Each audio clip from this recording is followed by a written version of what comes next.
그러면 오늘 말씀을 전하도록 하겠습니다. 오늘 말씀의 본문은 로마서 8장 35절에서 39절입니다. 제가 읽도록 하겠습니다. 누가 우리를 그리스도의 사랑에서 끊으리요? 환난이나 곤고나 박해나 기근이나 적신이나 위험이나 칼이랴. 기록된 바 우리가 종일 주를 위하여 죽임을 당하게 되며 도살당할 양같이 여김을 받았나이다 함과 같으니라. 그러나 이 모든 일에 우리를 사랑하시는 이로 말미암아 우리가 넉넉히 이기느니라. 내가 확신하노니 사망이나 생명이나 천사들이나 권세자들이나 현재 일이나 장래 일이나 능력이나 높음이나 깊음이나 다른 어떤 피조물이라도 우리를 우리 주 그리스도 예수 안에 있는 하나님의 사랑에서 끊을 수 없으리라. 아멘. 앞에서 광고드린 대로 오늘이 2024년 마지막 주일 예배입니다. 우리 이제 한 해 동안 또 로이드 존스와 함께하는 노마서 묵상이라는 제목으로 온유아워스에서 매일 노마서 말씀을 읽고 한 해 동안 묵상을 이어왔습니다. 이 노마서 묵상을 전하고 주일마다 이제 노마서 설교를 이제 전했습니다. 그리고 처음 시작하면서 복음의 능력에 대해서 말씀을 드렸습니다. 복음이 하나님의 능력이라고 이야기하는데 왜 복음이 하나님의 능력인가? 이 질문을 여러분들에게 드렸습니다. 그리고 노마서 1장 16절과 17절 말씀을 읽었습니다. 제가 다시 한번 읽어드리겠습니다. 내가 복음을 부끄러워하지 아니하노니 이 복음은 모든 믿는 자에게 구원을 주시는 하나님의 능력이 됨이라. 먼저는 유대인에게요 그리고 헬라인에게로다. 복음에는 하나님의 의가 나타나서 믿음으로 믿음에 이르게 하나니 기록된 바 오직 의인은 믿음으로 말미암아 살리라 함과 같으니라.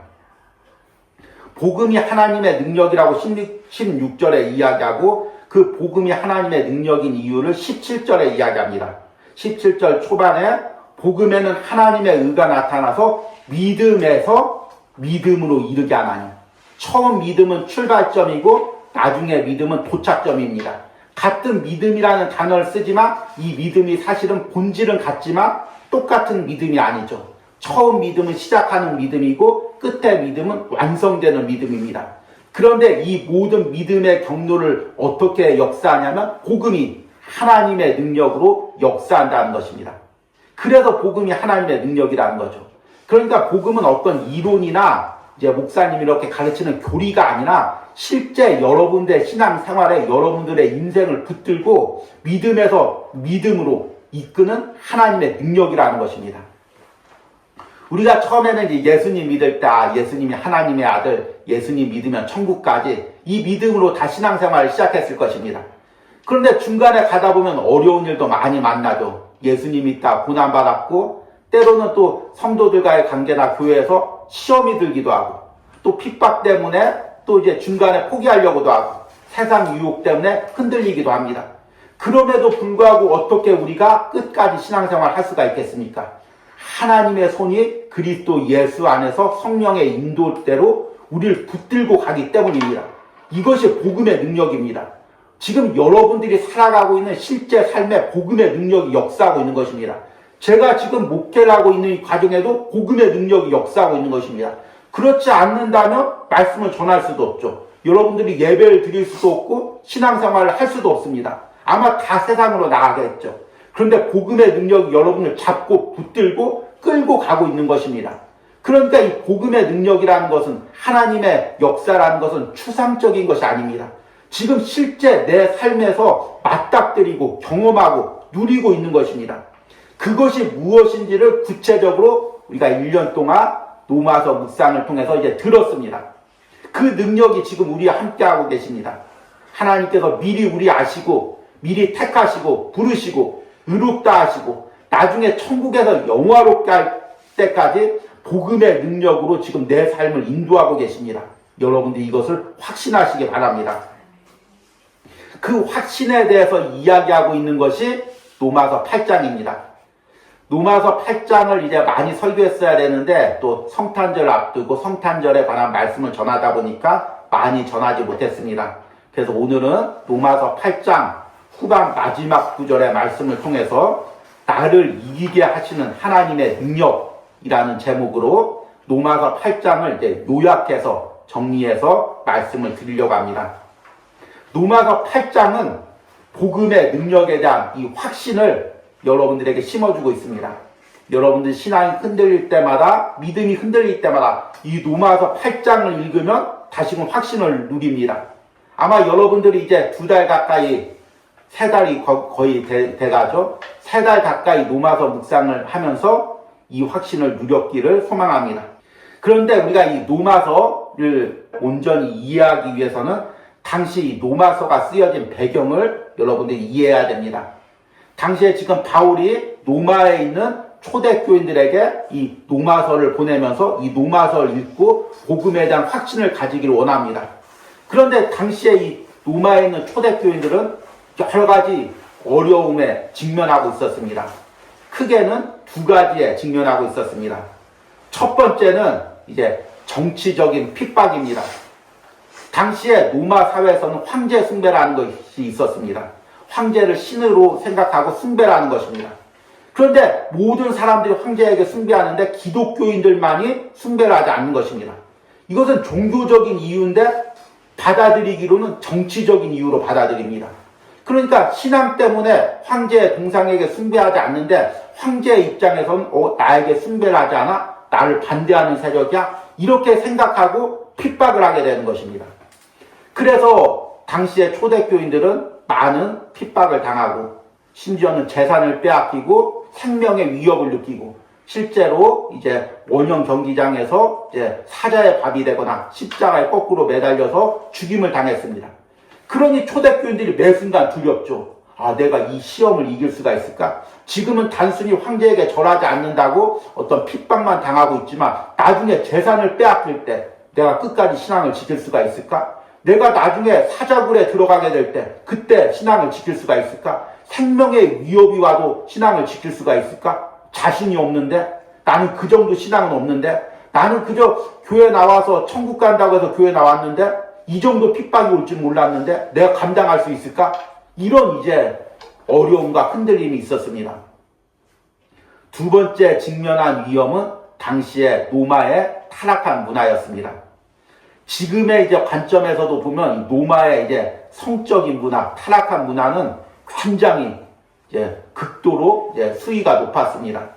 우리가 지금 이야기하는 동성연애나 혼과 어떤 성적 타락이 로마 시대 때부터 주로 시작이 되었습니다. 그리고 이제 로마가 모든 나라를 정복해서 더 이상 정복할 땅이 없습니다. 사람이 이룰 게 없으면 이제 어떤 상태가 되냐면 어떤 극도의 쾌락을 추구하게 됩니다. 극단적인 쾌락을 추구합니다. 그래서 원형 경기장을 만들어 놓고 서로 죽이게 하고 사람이 죽는 것을 보고 쾌락을 느끼는 것입니다. 사자랑 싸우게 하면서 사자에게 뜯어먹기는 것을 보면서 쾌락을 느끼는 것입니다. 현대 문화가 타락했다고 하지만 이 정도까지 타락하진 않았죠. 지금 우리가 뭐 사람 죽이는 거 보면서 쾌락을 느낍니까? 그런데 로마의 문화가 바로 그런 문화였습니다. 성적인 타락도 말할 수가 없었죠. 온갖 자극적인 성적인 문화가 아주 넘쳐나는 문화였습니다. 그런데 당시의 초대교인들은 그런 향락 문화에 젖어있던 사람들입니다. 그리고 나가 신앙을 가졌습니다. 그리고 그런 세상 문화를 다 끊었죠. 그런데 아직도 내 주변에는 그런 문화가 남아있습니다. 예배드리고 밖으로 나가면 당장 그런 문화가 있습니다. 예배드리고 친구 만나면 당연히 그 문화를 누리고 있습니다. 그런데 내가 과연 신앙을 끝까지 지키면서 이런 세상적 유혹과 쾌락을 이길 수 있을까? 나는 자신이 없는데, 나는 쾌락에 약한데, 나는 유혹에 약한데, 이렇게 생각할 수가 있습니다. 이런 위험에 대해서 바울이 로마서 말씀을 통해서 지금 확신을 주는 것입니다. 내가 신앙을 지키는 것이 아니다. 하나님께서 나를 붙들고 인도해 간다. 나는 연약해서 이 핍박을 이길 수가 없다. 이 유혹을 이길 수가 없다. 내가 하나님을 끝까지 사랑하는 것을 지킬 수가 없다. 그런데 내가 하나님을 사랑하는 것이 아니라 하나님이 나를 사랑한다. 그리고 하나님의 사랑은 끊어지지 않는다. 내가 비록 연약해져도 유혹에 넘어져도 핍박에 굴복해도 하나님은 사랑은 끊어지지 않는다. 이것을 확신시켜주는 것이 로마서 8장입니다. 그래서 로마서 8장의 확신을 크게 세 가지로 나눌 수가 있습니다. 여러분들이 이 말씀을 잘 기억하고 이제 로마서 말씀이 끝맺었지만 또 내년에도 이 확신을 계속해서 누리시기를 원합니다. 첫 번째 확신은 무엇이냐면 그리스도 예수 안에서 성령의 인도하심에 대한 확신입니다. 우리가 구원을 받으면 내 의지나 내 노력으로 신앙생활을 하는 것이 아닙니다. 내가 하나님의 자녀가 되면 이제 내가 그리스도 예수 안에 있습니다. 그리고 그리스도 예수 안에서 성령이 나를 인도해 가십니다. 로마서 8장 1절과 2절에 이렇게 이야기합니다. 그러므로 이제 그리스도 예수 안에 있는 자에게는 결코 정죄함이 없나니 이는 그리스도 예수 안에 있는 성령의 법이 죄와 사망의 법에서 너를 해방하였습니다. 우리가 그리스도 예수 안에 있고 성령의 법이, 성령의 인도가 우리를 끌고 가는 것입니다. 이것을 이제 교리적인 용어로 성령의 견인이라고 이야기합니다. 성령님께서 우리를 끌고 가신다는 것입니다.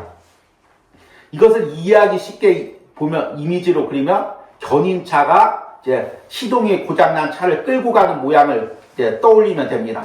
시동이 고장난 차는 내 힘으로 가는 것이 아닙니다. 견인차가 끌고 가는 거죠. 우리 신앙생활에는 성령님께서 나를 붙들어서 끌고 인도하여 가는 것입니다. 물론 그 과정에서 내가 성령께 순종을 해야죠. 그런데 성령님께서 그 순종하도록 또한 환경과 사건과 내 마음까지도 감동시키는 것입니다. 그 은혜로 우리가 여기까지 오게 되는 거죠. 그래서 내 힘으로 이길 수 없는 상황, 나는 예배드릴 수 없는데, 나는 이 유혹을 이길 수 없는데 성령님께서 내 마음을 감동해서 끌고 가서 상황을 이기고 예배하고 사명 감당해야 하고 결국에 천국까지 이르게 하는 것입니다. 그 말씀이 12절에 나와 있습니다. 그러므로 형제들아 우리가 빚진 자로 돼 육신에게 져서 육신대로 살 것이 아니니라. 육신에게 져서 육신대로 사는 존재가 아니라는 것입니다. 14절과 15절에 무릇 하나님의 영으로 인도함을 받는 사람은 곧 하나님의 아들이라. 너희는 다시 무서워하는 종의 영을 받지 아니하고 양자의 영을 받았으므로 우리가 아빠 아버지라 부르짖느니라. 나는 세상에서 넘어지고 쓰러질 수밖에 없지만 매번 나는 외롭고 좌절할 수밖에 없지만 성령님께서 나를 하나님의 아들로 삼으십니다. 그리고 아들은 항상 아버지와 친근하게 교제합니다. 하나님을 아빠라고 부릅니다. 아빠, 아버지라고 부릅니다. 그래서 힘들 때마다 아버지, 나 오늘 무엇이 힘들었어요? 무슨 핍박 때문에 괴로웠어요? 또 부족하거나 도움이 필요하면 아버지, 나 이게 필요해요. 물질이 필요해요. 건강이 필요해요. 도움이 필요해요. 이렇게 도움을 구하면서 내 힘으로 감당할 수 없는 일들을 이기며 걸어간다는 것입니다. 여러분 이것을 꼭 기억하시기 바랍니다. 어떤 일이 닥쳐도 우리는 그리스도 예수 안에서 성령의 인도를 받으면서 이겨나갈 수가 있습니다. 두 번째 확신이 있습니다. 그것은 하늘 영광에 대한 확신입니다. 첫 번째 확신은 무엇이냐면 이 땅을 사는 동안 하나님께서 나를 도와주신다는 것입니다. 그리스도 예수 안에서 성령의 인도를 따라 살면서 이길 수 있는 능력을 주신다는 것입니다. 두 번째 확신은 그 이기면서 결국에 우리가 도착해야 될 부분이 어디냐면 하늘나라라는 것입니다. 현대 그리스도인들이 왜 넘어집니까? 왜 세상에서 타락합니까? 이 하늘 영광에 대한 확신이 없기 때문입니다. 이 땅이 전부라고 생각하죠. 그래서 이 땅에서 세상 사람들처럼 성공하지 못하면 왜 하나님이 나는 안 도와주시지? 이렇게 의심하죠. 그리고 핍박을 당하면, 고난을 당하면 내가 왜 신앙생활 하는데 고난을 당해야지? 이렇게 생각합니다. 그러나 그리스도인의 최종 목적지는 이 땅이 아닙니다. 하늘나라에 있죠. 그냥 하늘나라에 올라가는 것이 아닙니다. 영광스러운 존재로 하나님과 영원히 함께 사는 것입니다. 이것을 바라보지 못하면 그리스도인의 신앙은 타락할 수밖에 없습니다. 17절과 18절에 이렇게 이야기합니다. 아주 중요한 말씀입니다. 잘 들으시기 바랍니다. 자녀이면 또한 상속자, 곧 하나님의 상속자요 그리스도와 함께한 상속자니 우리가 그와 함께 영광을 받기 위하여 고난도 함께 받아야 할 것입니다. 17절에 보니까 무엇이라고 이야기하면 우리를 하나님의 자녀라고만 부르는 것이 아니라 자녀이면 또한 상속자라고 이야기하고 있습니다. 여러분, 자녀가 무슨 의미입니까? 아버지의 사랑을 받는 존재이죠. 그런데 아버지의 모든 재산과 모든 명예를 물려받는 것이 자녀입니다. 하나님과 우리와의 관계도 똑같습니다. 하나님께서 이 땅을 사는 동안 우리에게 항상 도움을 주시죠. 그런데 우리는 또한 하나님의 것을 물려받는 상속자라는 것입니다. 이 말씀이 얼마나 놀랐습니까? 그런데 세상의 부모들은 물질과 세상의 지위를 상속합니다. 그런데 하나님은 우리에게 무엇을 상속해 주시냐면 하늘나라를 상속해 주십니다. 하나님이 구하시는 하늘나라 유업을, 기업을 우리에게 상속해 주시는 것입니다. 그래서 우리는 하나님과 함께 하늘나라를 기업으로, 유업으로, 상속으로 받을 존재라는 것입니다. 우리가 얼마나 놀라운 존재입니까? 그러니까 지금 당하고 있는 고난은 장차 받을 그 하늘 영광과 비교할 수도 없습니다. 18절에 생각하건대 현재의 고난은 장차 우리에게 나타날 영광과 비교할 수 없도다. 여러분, 다 그런 것은 아니지만 우리가 왜 직장을 다닙니까? 한 달 동안 힘들게 직장을 다녀도 월말에, 요즘에 월초에도 받죠. 그 월급을 받기 때문입니다. 보상을 받죠. 그래서 내가 이거 고생한 만큼 보상을 받기에 내가 고생한 만큼 이 보상을 받을 수 있다. 이렇게 생각하고 직장을 다니죠. 그런데 만약 내가 고생한 것보다 그 월급이 적으면 어떻게 합니까? 이 고생할 필요 없어. 이 직장 다닐 필요 없어. 이렇게 생각하겠죠. 내가 고생한 것보다 월급이 더 많으면 어떻게 생각합니까? 이 직장 꿀인데 조금밖에 일 안 했는데 이렇게 많이 월급 줘? 계속 다녀야 되겠다. 이렇게 생각을 하죠. 그런데 우리가 이 땅에서 고난을 받는 것은 장차 하늘나라에서 영광과 유업을 받기 위해서인데 그 장차 받을 유업과 지금 받는 고난이 비교할 수도 없다는 것입니다. 비교조차도 못한다는 것입니다. 나는 조금 고난을 받는데 하늘나라 유업과 기업은 상상할 수 없도록 놀라운 것이라는 것입니다. 그러니까 충분히 우리가 지금의 고난을 넉넉히 기쁨으로 받을 수가 있다는 것입니다. 여러분, 우리가 주의 일을 하다가 때로 힘들 때, 고난을 받을 때 하늘나라 유업을 바라보시기 바랍니다. 나는 지금 조금 고난을 받지만 이 고난에 비해서 장차 놀라운 하늘나라 기업과 유업을 받을 것이다. 이렇게 확신하시기 바랍니다. 그리고 28절에는 더 놀라운 말씀이 나옵니다. 우리가 알거니와 하나님을 사랑하는 자, 곧 그의 뜻대로 부르심을 입은 자들에게는 모든 것이 합력하여 선을 이루느니라. 여러분, 28절은 그냥 이 한 구절만 읽어서는 이해할 수가 없습니다. 앞에서 제가 이야기한 모든 것들을 이제 이해했을 때 비로소 28절이 이해가 됩니다. 하나님께서 우리를 믿음에서 믿음으로 이르게 합니다. 결국에는 천국 유업을 상속받을 존재로 우리를 이 땅에서 훈련시키는 것입니다. 그래서 우리 눈에 안 좋게 보이는 고난조차도 하나님께서는 이 모든 것을 통하여 선을 이루십니다. 모든 것이란 무엇입니까? 내 눈에 좋게 보이는 것, 때론 내 눈에 안 좋게 보이는 것. 이런 일은 왜 일어났지? 이런 일은 없었으면 좋았을 텐데 그것조차도 하나님께서는 다 선을 이룬다는 것입니다. 여러분, 한 해를 돌이켜보십시오. 좋았던 일, 또 안 좋았던 일. 그런데 그 모든 것도 내 신앙을 세우기 위한 하나님의 섭리 가운데 있다는 것입니다. 때론 내가 물질의 손해를 보았을지라도 육신의 아픔이 있을지라도 그것을 통해서 하나님께 더 가까이 가는 은혜가 있었습니다. 앞으로도 마찬가지죠. 하나님께서 모든 것을 통해서 선을 이룹니다.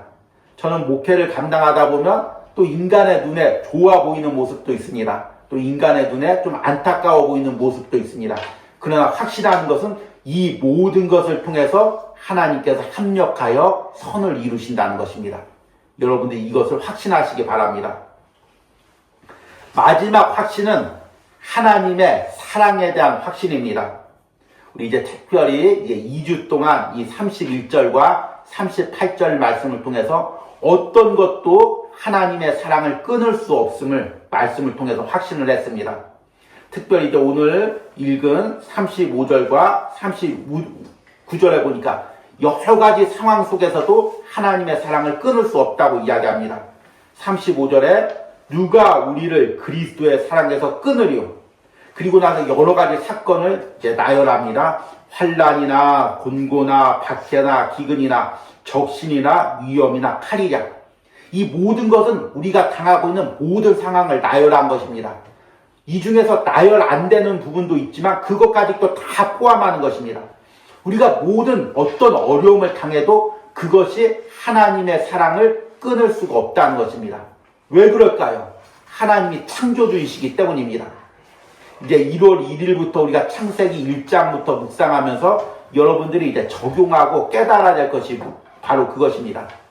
우리가 이제 예수님을 믿는다고는 많이 이야기하지만 하나님의 창조의 섭리와 지금도 하나님께서 이 세상을 다스리고 내 인생을 다스리고 있다는 것에 대해서 확신하지 못할 때가 많이 있습니다. 하나님이 이 세상의 창조주입니다. 지금도 이 세상을 다스리고 있습니다. 우리는 하나님 앞에 다 작은 피조물입니다. 심지어 천사도 사탄도 세상의 어떤 권세도 하나님 앞에서는 작은 피조물일 뿐입니다. 그러니까 피조물이 하나님이 사랑하기로 결정한 것을 어떻게 끊어버릴 수가 있겠습니까? 나는 하나님의 사랑을 끊는다고 말할 수 있지만 나조차도 하나님의 사랑을 끊을 수가 없습니다. 여러분, 하나님의 사랑을 끊을 수 있는 존재는 아무도 없습니다. 시편 139편에 보니까 내가 바다 끝에 가서 거주할지라도 거기서도 하나님의 손이 나를 이끌어 다시금 인도해서 돌아오게 한다는 것입니다. 하나님 싫어, 나 하나님 안 믿어, 하나님 피해서 바다 끝까지 가야지, 세상 끝까지 가도 거기서도 하나님의 사랑이 끊어지지가 않는다는 것입니다. 여러분, 하나님께서 한번 택하신 사람은, 사랑하기로 결정한 사람은 하나님의 사랑을 끊을 수 있는 사람이 아무도 없습니다. 그 하나님의 사랑 속에서 사는 것입니다. 그래서 38절과 39절에 이렇게 확신합니다. 내가 확신하노니 사망이나 생명이나 천사들이나 권세자들이나 천재이나 장래이나 능력이나 높음이나 깊음이나 다른 어떤 피조물이라도 우리를 우리 주 그리스도 예수 안에 있는 하나님의 사랑에서 끊을 수 없으리라. 여러분, 이 말씀을 내년에도 꼭 새기시기 바랍니다. 어떤 일도 어떤 사건도 내 생각에는 끝났구나, 이제 벗어날 길이 없구나, 이런 사건 속에서도 하나님의 사랑에서 끊을 수 있는 것은 아무것도 없습니다.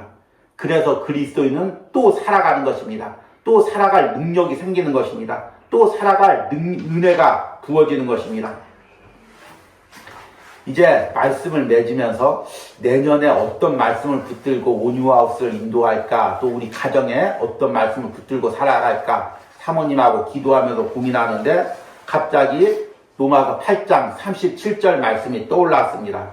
제가 다시 한번 읽겠습니다. 37절을. 그러나 이 모든 일에 우리를 사랑하시는 이로 말미암아 우리가 넉넉히 이기느니라. 우리 그리스도인은 겨우 이기는 존재가 아닙니다. 제가 묵상에서도 이야기했듯이 이제 대학교를 들어가려면 커트라인이라는 것이 있습니다. 직장의 취업시험에도 이제 커트라인이 있죠. 100점인데 80점 이상이 합격하는 것입니다. 그러면 나 81점 맞았어. 그러면 이제 좋아하겠죠. 나 겨우 간신히 커트라인 넘겼어. 합격했어. 이렇게 이야기할 것입니다. 그러나 그리스도인이 살아가는 것, 시험을 이기는 것, 천국 들어가는 것, 이것은 간신히 커트라인을 넘기는 것이 아닙니다. 오늘 말씀에 보니까 뭐라고 하냐면 넉넉히 이기느니라. 충분히 이긴다는 것입니다. 내 힘으로 지금 당장 이 일도 버거운데 어떻게 넉넉히 이깁니까? 하나님이 우리를 사랑하시기에, 그리스도 예수 안에 있기에, 성령의 인도를 따라가기에 넉넉히 이깁니다. 여러분, 무엇이 버겁습니까? 무엇이 두렵습니까? 당시에 바울이 로마 교인들에게 편지를 썼을 때 로마 교인들은 두려워 떨었습니다. 이 박해가 있는데 어떻게 이기지? 이 유혹이 있는데 어떻게 이기지? 내가 끝까지 신앙을 지킬 수 있을까? 끝까지 사명을 지킬 수가 있을까? 그런데 바울이 로마서 말씀으로 복음의 확신을 줍니다. 하나님의 능력을 이야기합니다. 하나님의 사랑 안에서, 복음의 능력 안에서 넉넉히 이길 수 있다. 여러분, 넉넉히 이길 수 있습니다. 제 이야기가 아닙니다. 제 이야기라면 무시해도 되죠. 분명히 말씀에 나와 있습니다. 여러분이 이 말씀을 딱 여러분 잘 보이는 곳에 써놓고 넉넉히 이기느니라. 나는 넉넉히 못 이기지만 하나님께서 넉넉히 이기게 하신다. 이 확신을 가지고 또 새해에도 살아가시는 은혜가 있기를 소망합니다.